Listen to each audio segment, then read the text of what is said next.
नमस्कार दोस्तों। और मुझे काफी क्वेरीज आई है मेटल सेक्टर के बारे में, तो आज हम लोग बात करेंगे डिटेल में मेटल सेक्टर। और जैसे टाटा स्टील हो गया, एनएमडीसी हो गया, हिंदुस्तान जिंक, जेएसडब्ल्यू स्टील, सेल, वेदांता, इन सब में क्या करना है, यहाँ से क्या स्ट्रेटेजी होनी चाहिए आपके बारे उसके लिए वो हम लोग बात करेंगे। मेटल इंडेक्स जैसे आपको पता है पिछले एक महीने में 10% से ज्यादा बढ़ा है, और उसके काफी सारे रीजन है, तो डिटेल में डिस्कस करेंगे।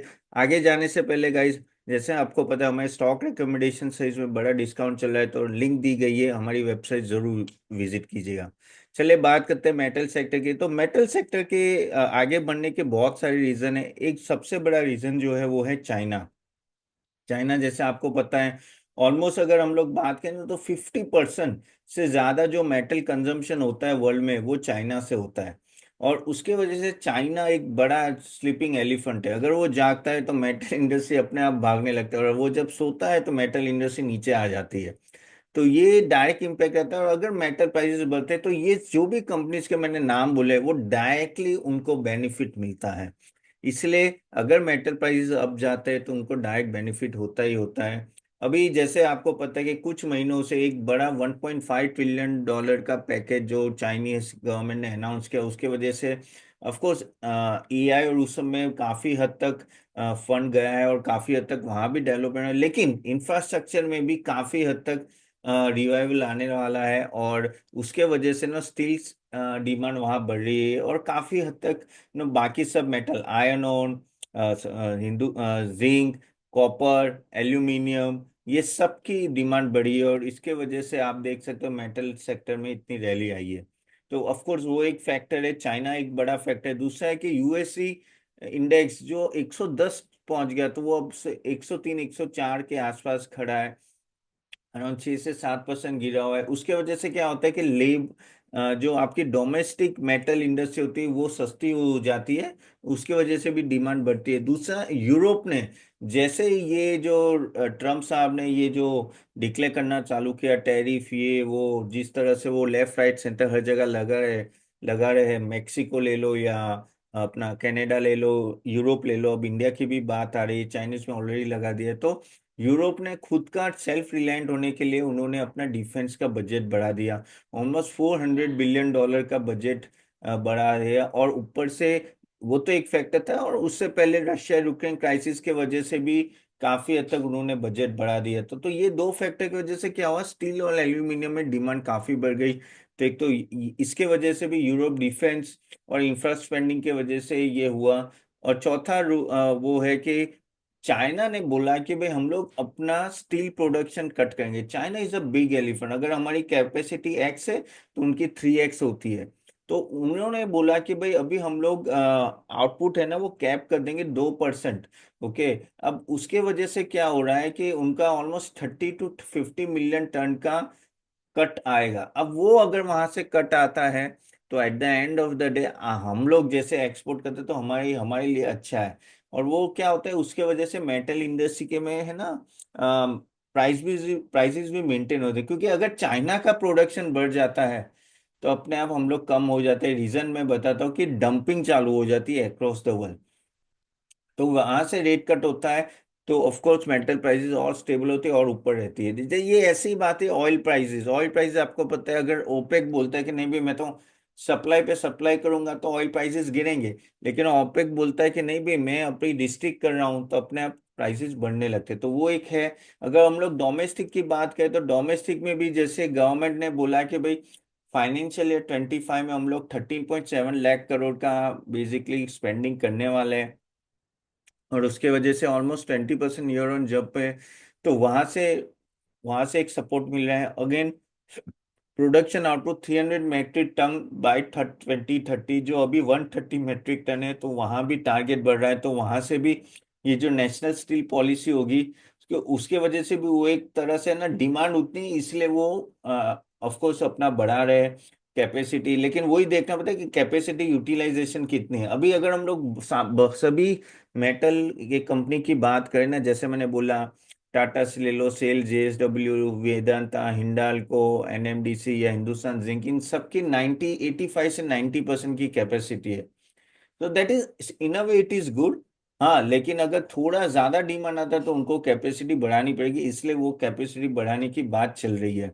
अगेन सेफगार्ड ड्यूटी लगाना चालू कर दिया है। सो बेसिकली ऑलरेडी गवर्नमेंट ने प्लान किया था अभी बीच में, और अभी ऑलरेडी वो लगा रहे हैं। तो एक सेफगार्ड ड्यूटी लगेगी, सेफगार्ड ड्यूटी लगती है तो अपने आप जो लोकल प्रोड्यूसर होते हैं उनको डायरेक्ट बेनिफिट होता है। जैसे स्टील की बात कर रहा हूँ, तो उसमें जेएसडब्ल्यू स्टील ले लो या टाटा स्टील को डायरेक्ट बेनिफिट हो सकता है। अगेन डिमांड अच्छा खासा है, तो अगर कंजम्पशन अगर हम लोग बात करें तो 24 में ऑलमोस्ट 8% से जंप था, और सिमिलरली 25 में भी जंप रहेगा। तो कंजम्पशन भी एट अ डोमेस्टिक लेवल ज्यादा है, so that is actually benefit. सो ये सब वजह से ना मेन डायरेक्टली अगर आप देखो ना, तो डिमांड और सप्लाई देखो दोनों चीज होती है। सो डिमांड बढ़ती है तो अपने आप इन सबको बेनिफिट, प्लस जैसे मैंने बोला ना कि ये प्राइजेज एंड ऑल दैट वो अक्रॉस चाइना के वजह से भी बढ़ रहा है। तो चाइना का आपको डेटा, पीएमआई डेटा वो सब देखते रहना है।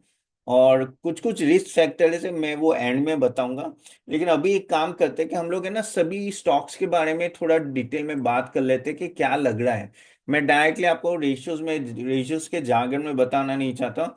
मैं डायरेक्टली बात करता हूँ कि भाई क्या लग रहा है एक एक कंपनी के बारे में। ओके, अगेन ये सिर्फ मेरा ऑब्जर्वेशन है, ये इंफॉर्मेशन की तरह लेना है। मैं एक सेबी रजिस्टर्ड रिसर्च एनालिस्ट हूँ, तो इसको रिकमेंडेशन मत समझना। ओके, तो चलिए अभी हम लोग पहले टाटा स्टील की बात करते हैं। तो अभी रैली क्यों आई? एक तो Q3 जो आपका फाइनेंशियल 25 था, उसमें बहुत ही अच्छा EBITDA आया, क्योंकि उनका लोअर डेट और लोअर कॉस्ट की वजह से डेट रिडक्शन भी आपने देखो, टाटा स्टील ने जबरदस्त डेट रिडक्शन किया है, उसके वजह से भी उनको डायरेक्टली बेनिफिट हो रहा है। इंटरेस्ट कॉस्ट बच रहा है, तो EBITDA बढ़ा। ओके, अगेन जो इंडियन डिमांड थी और ग्लोबल प्राइस स्टेबिलिटी की वजह से भी उनको डायरेक्ट फायदा हो रहा है।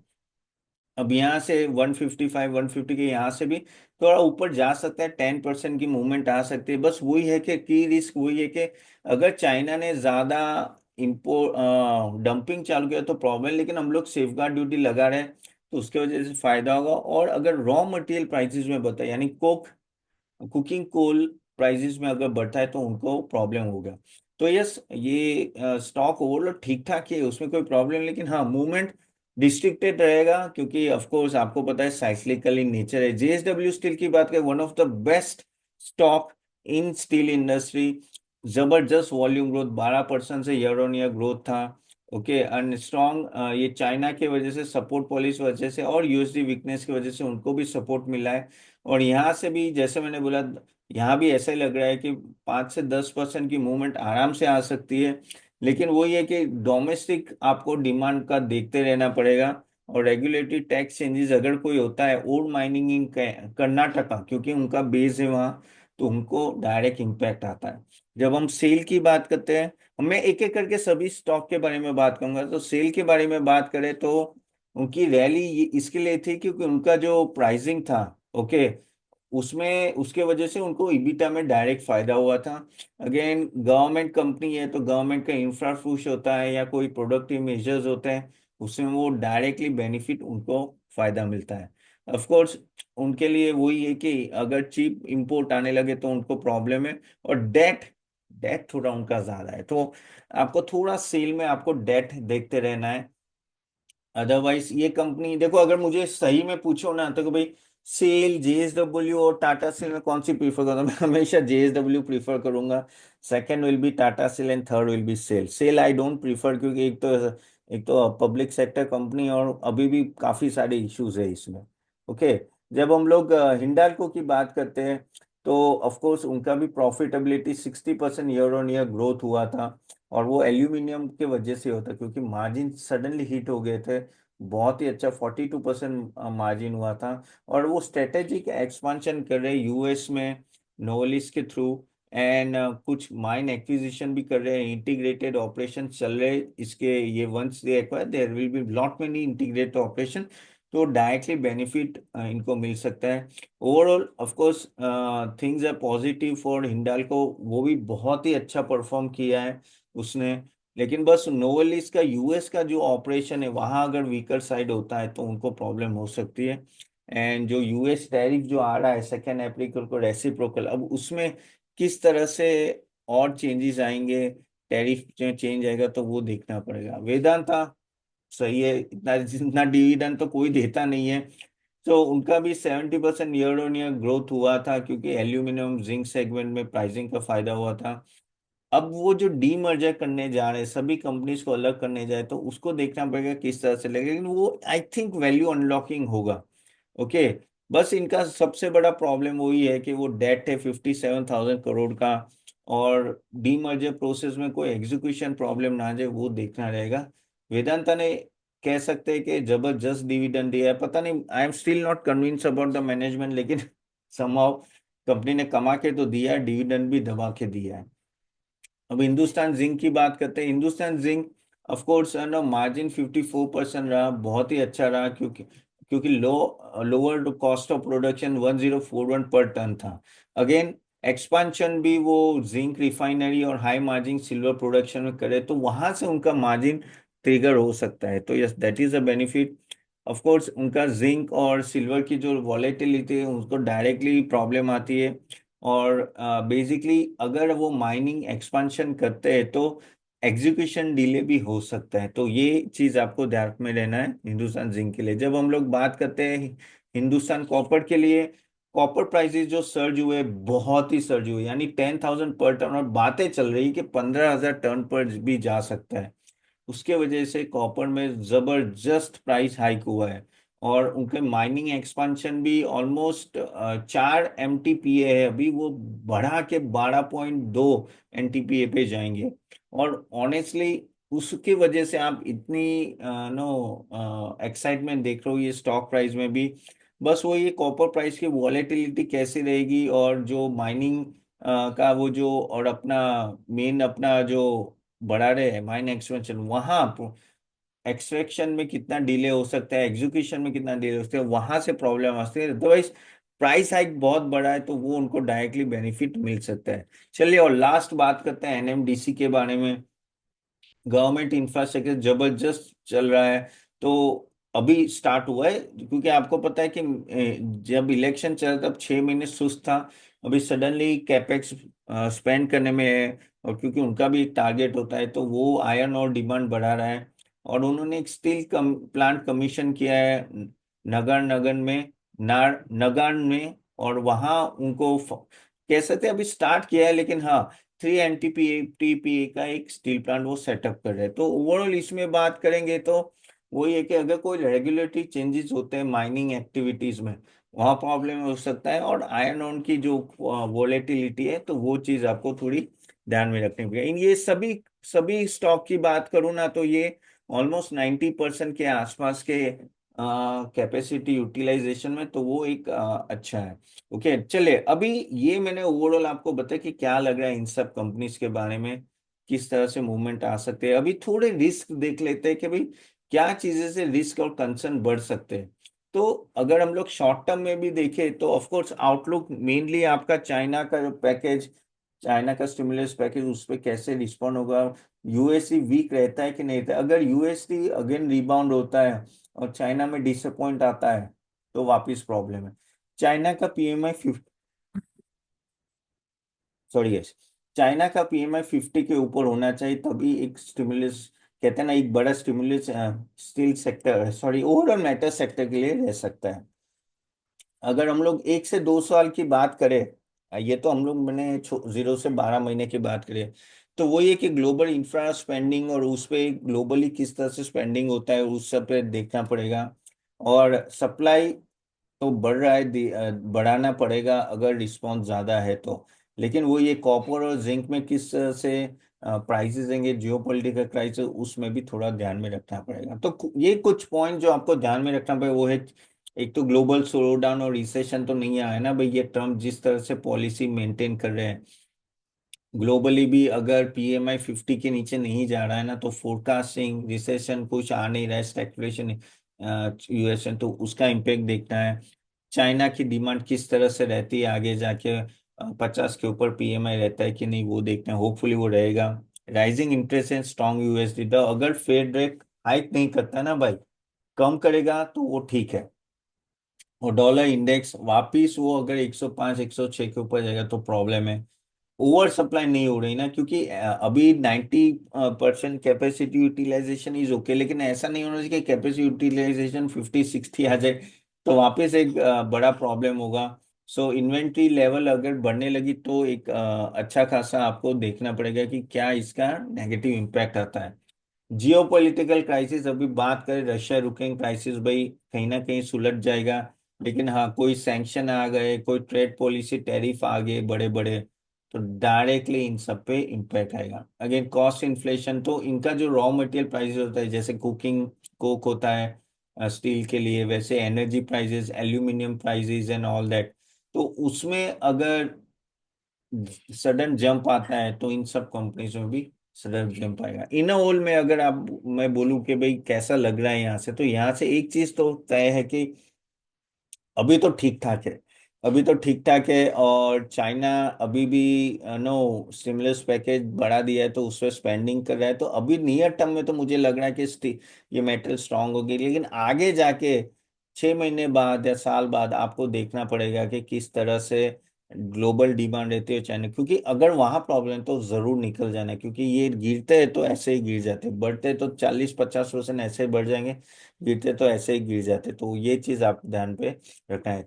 सो गाइस, होप आपको ये वीडियो अच्छा लगा, थैंक यू फॉर वॉचिंग। और आप एक्सटेंसिव मैंने आपको बताया कि क्या हो सकता है, अगर अच्छा लगे do like it and share it. And जैसे मैंने बोला कि हमारे अगर पैकेज डील्स देखते हैं तो लिंक दी गई है, वो जरूर देख लीजिए, कमेंट बॉक्स और डिस्क्रिप्शन में होंगे।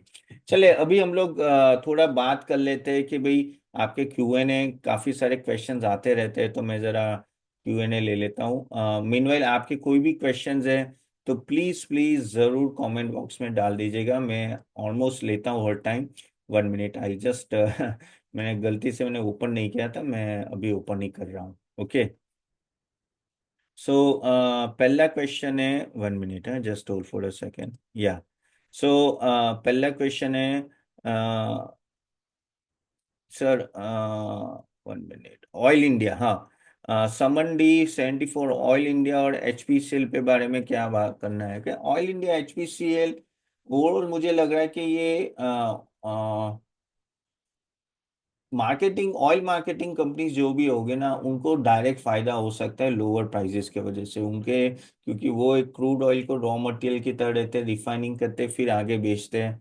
तो मेरे हिसाब से जो भी मार्केटिंग कंपनीज होगी ना, उनको डायरेक्ट फायदा होगा, तो उसमें थोड़ी तेजी देख सकते हैं आप। लेकिन मुझे ऑनेस्टली अगर मुझे बात बोलो तो मैं कभी भी ये सब कंपनीज ना, oil related companies long term के लिए मेरे recommendations में नहीं देता हूँ, ना तो मेरी टीम वो देती है, क्योंकि बहुत ही साइक्लिकल नेचर, बहुत ही एक ही कॉमोडिटी पे डिपेंड होता है, वो है ऑयल।